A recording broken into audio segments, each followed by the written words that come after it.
How many young people that I've grown up, I've seen at the age of 10, 11, 15 years of good young individuals. And the next minute you see them years later, they become some of the, what, I don't want to use the word, the biggest shotters on the street that you find. And it upsets me. It upsets me because these are the same individuals who would read Quran in front of you, read Sunnah in front of you, live the good life. And next minute, they're big players inside society. And you begin to worry that where did we go wrong? Where did we go wrong? Maybe a lack of engagement or reminding these people. Maybe we went so technical inside their lives of rhetoric and theology and dogma and so busy themselves that we lost touch what's happening on the streets. That every other day that we find somebody is gunned down, somebody's shot, somebody's murdered, somebody's stabbed, somebody's robbed, somebody's trafficking this, somebody's doing this. Day in, day out. I've had conversations with people, freeway conversations with people in prison. Who freeway conversations telling me what's going on the streets, what's going on inside life. These people are inside prison who are telling what's taking place, what reality is. And the number of Muslims who are involved inside these haram activities, that they've taken even non-Muslims out of certain environments. And they've cleaned up the streets, meaning they've cleaned them out of the streets and they run the streets. And it's shameful. It's shameful for us Muslims that this is what we aspire to be. A drug lord, a drug baron, racketeer, crime, violence. That's my name. That's what I want to be known as. I want to be known as a big daddy of drugs. That's what I want to be known as. People know my name as Capone or whatever it may be. And titles that they keep. That's what people they believe in. And some of these people, their audacity, that when you meet them, you see the same pride in them. You see the same pride inside them. And you think that, what have you changed in life? And there's opposites. I've seen people who have been killers.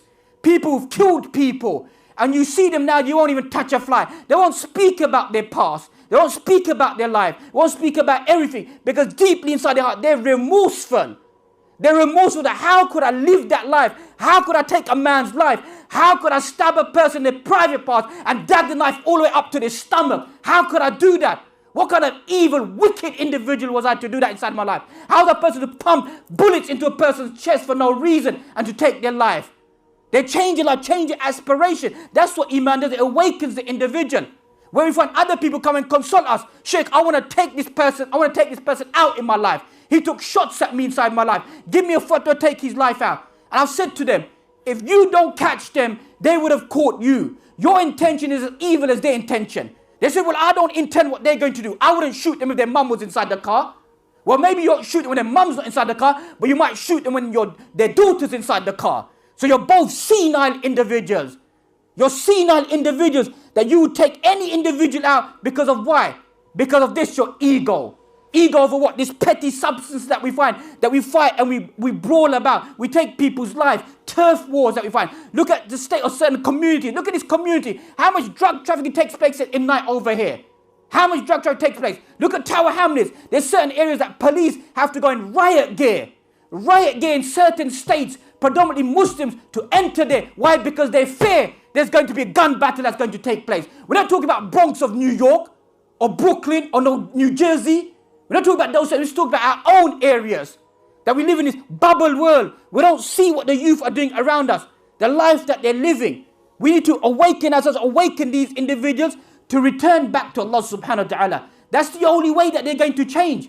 So when a person says, give me respite to come down on the face of this earth to do good deeds, we're all going to ask for that respite, but time is over. When your time comes, you're going to leave this dunya and only going to be responsible for the things that you've done. And the sad thing is that some of us are going to be responsible not for our own selves. Never ever open up the doors of sin for another individual. Because tomorrow, you're going to pick up the sins for every single individual. Every single individual. You open them to take drugs, that individual becomes a drug addict, a heroin, a junkie. You are responsible today to the day you die and the day when you're dead as well. You're responsible. If I take drugs today, it's my sin, my vice, my problem, my personal life, as they say. It's my sin. Allah will judge me for that. Bring me forth to justice for that. Punish me for that. That's me. I'm not responsible for no other individual inside my life. That's what we need to understand inside our life. That when we open up sins for other people and we lead them towards sins, there's going to be mass amount of scales of sins in our life. Sins that we're going to carry. That even if a person's made tawbah, there's going to be still these sins that are going to be looming over their head. How can a person remove these sins? How can you move this? Is by making the same effort. The same effort you made inside your life to become the top dog inside society. Then you need to make that effort to become the best individual in preaching to people, to bring them away from haram, to reminding them, to tell them to fear Allah subhanahu wa ta'ala. Read the seerah of the companions. Please like, share and subscribe to the Digital Member YouTube channel and hit the notification bell. Please also like, share and subscribe to our Facebook and Twitter. Links in the description of this video.